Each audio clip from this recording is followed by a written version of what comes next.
Hello, se ainda não me conheces, eu sou a Lili da Lua de Lili e o livro que venho falar hoje é o Autos de Fé, a Arte de Destruir Livros, do Michel Onfray, o filósofo francês. Eu decidi escolher este livro para o desafio Lala Livros, o desafio em que eu me propus a ler literatura francesa, neste caso não ficção, e este livro é um exercício quase prático para o leitor, de análise de 6 livros que foram considerados livros proibidos para o filósofo, que tiveram repercussões muito negativas quando foram lançados, alguns chegaram a ser proibidos, e que ele acredita serem proibidos por simplesmente não se encaixarem naquilo que para o autor são as mitologias atuais. O primeiro livro abordado é o Les Habits Neufs do Président Mao, lançado em 71, do Simon Leys, que era um dos mais responsáveis sinólogos. Ele dedicou-se ao estudo da China, viveu lá muitos anos, convivia com os chineses, e ele neste livro faz uma crítica gigante ao pessoal de esquerda, principalmente à esquerda francesa, que não consegue ver, devido à sua ideologia, o desastre histórico que foi o maoísmo. Ele acaba por até fazer comparações do regime ao fascismo e aponta diretamente o dedo a grandes figuras como o Sartre, a Simone de Beauvoir, Roland Barthes. Então imaginem, na época, nos anos 70, quando estas figuras eram super populares, eram os grandes intelectuais de esquerda na Europa, imaginem alguém em vez de dizer tipo: só porque vocês acreditam nisso, não quer dizer que isto não tenha sido um desastre. Na altura ninguém queria publicar o livro foi super desprezado, foi atacado por jornalistas, por críticos e até aos dias de hoje nem sequer pertence ao catálogo da Biblioteca Francesa sobre a Revolução Chinesa. O segundo livro que o autor aqui fala é o Arquipélago do Gulag, lançado em 73, é um livro gigantesco, tem para aí 1500 páginas, que faz um retrato daquilo que foram os campos de trabalho forçado russos, que basicamente eram campos de extermínio. Nós ouvimos muito falar de Auschwitz e de campos de concentração alemães, mas a Rússia matou muita gentinha sem que tenha tido a justiça merecida, e neste livro o autor acaba por analisar de forma muito detalhada e de forma horripilante o que é que aconteceu naqueles campos, desmascarou completamente o regime stalinista, apontou o dedo não só a Stalin, mas a Lenin e a Trotsky, não só para os russos, mas também para os europeus de esquerda. Foi assim um abre-olhos gigantesco. Foi muito criticado por Roland Barthes, foi criticado por muitos jornalistas,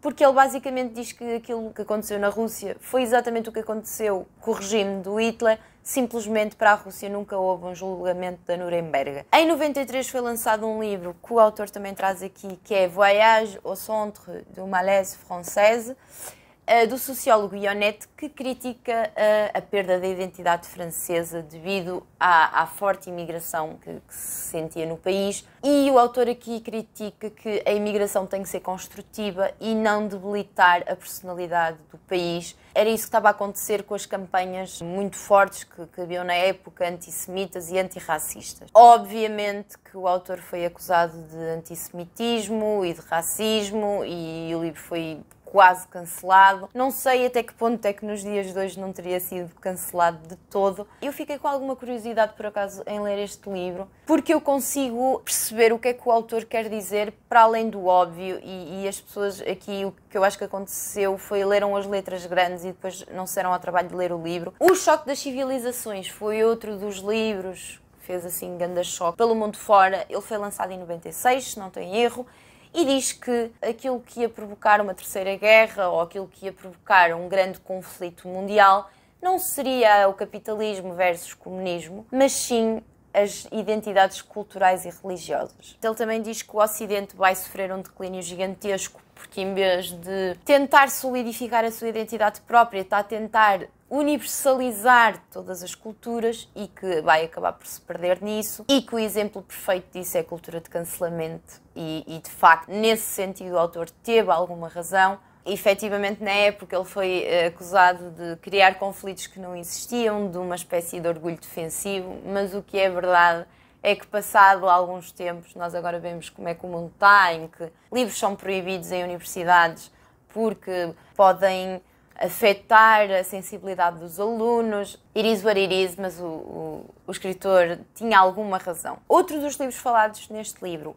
é um livro lançado em 2005, que é o Le Livre Noir de la Psychanalyse, é uma coisa assim, em que uma série de historiadores, psiquiatras, jornalistas, filósofos se reúnem para discutir a psicanálise do Freud, em que basicamente disseram que todo o trabalho do Freud era uma farsa e que a psicanálise produz conceitos interessantes, mas não funciona como um método de cura. Consideram o Freud uma espécie de filósofo com uma visão do mundo muito específica, mas não como um cientista, e acabam por chamá-lo de mentiroso, interesseiro, etc. Isto na comunidade europeia, principalmente na comunidade científica, e há muitos fãs de Freud, explodiu assim que nem uma bomba. O livro sofreu imensas repercussões. Depois eu tenho a ideia que ele até refere aqui que foi lançado um contralivro sobre este livro, a defender o Freud, mas ainda assim eu fiquei chocadíssima, porque de facto eles justificam o porquê de dizerem que Freud era um mentiroso, e acabou por me abalar um bocadinho, porque eu também não tinha grandes conhecimentos de psicanálise, sabia muito pouco sobre Freud, mas ainda assim fiquei chocada com esta, porque eu não li o livro, não é?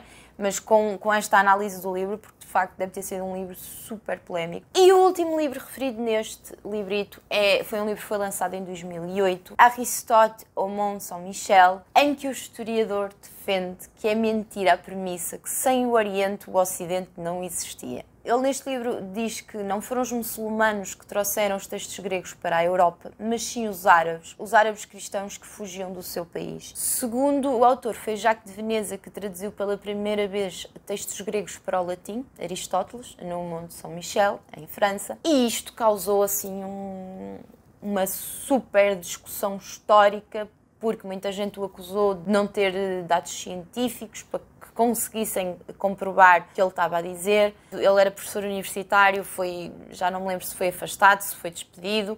Teve assim uma série de implicações, ao ponto de anos mais tarde ele basicamente vir quase pedir desculpa pela publicação do livro, o que tanto na minha opinião como a do Michel Onfray é completamente absurdo. A falta de liberdade de expressão que nos últimos anos tem havido, e isso vê-se através destes livros que é o que ele diz, que não pertencem à mitologia atual. Liberdade para tudo, podem fazer tudo, podem dizer tudo, podem ser quem querem ser, menos se não forem contra aquilo que nós acreditamos. E é um bocadinho isto. Ele critica muito este tipo de esquerda que defende toda a liberdade, menos aquela que não concorda com eles. É um bocadinho por aqui, eu acho, que o autor pegou. Há muita crítica do politicamente correto, muita crítica da cultura de cancelamento, gostei muito. Alguns dos livros mencionados eu já conhecia, outros já pretendia ler, fiquei ainda com mais curiosidade de ler os que não conhecia,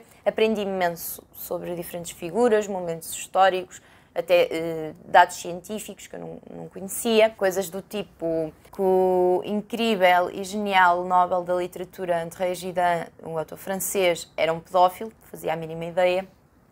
Mas aprendi imensa coisa através do livro, gostei mesmo muito. Acho muito interessante este tipo de literatura, lê-se muito bem, gostei muito da escrita do Michel Onfray. Também ele é assim fininho, há de ter, sei lá, nem 200 páginas. Esta coleção da Guerra e Paz, dos livros vermelhos, normalmente tem sempre coisas muito interessantes. Se tiverem a oportunidade, leiam. Se gostaram do vídeo, não se esqueçam de deixar um like ali em baixo. Beijinhos e até para a semana.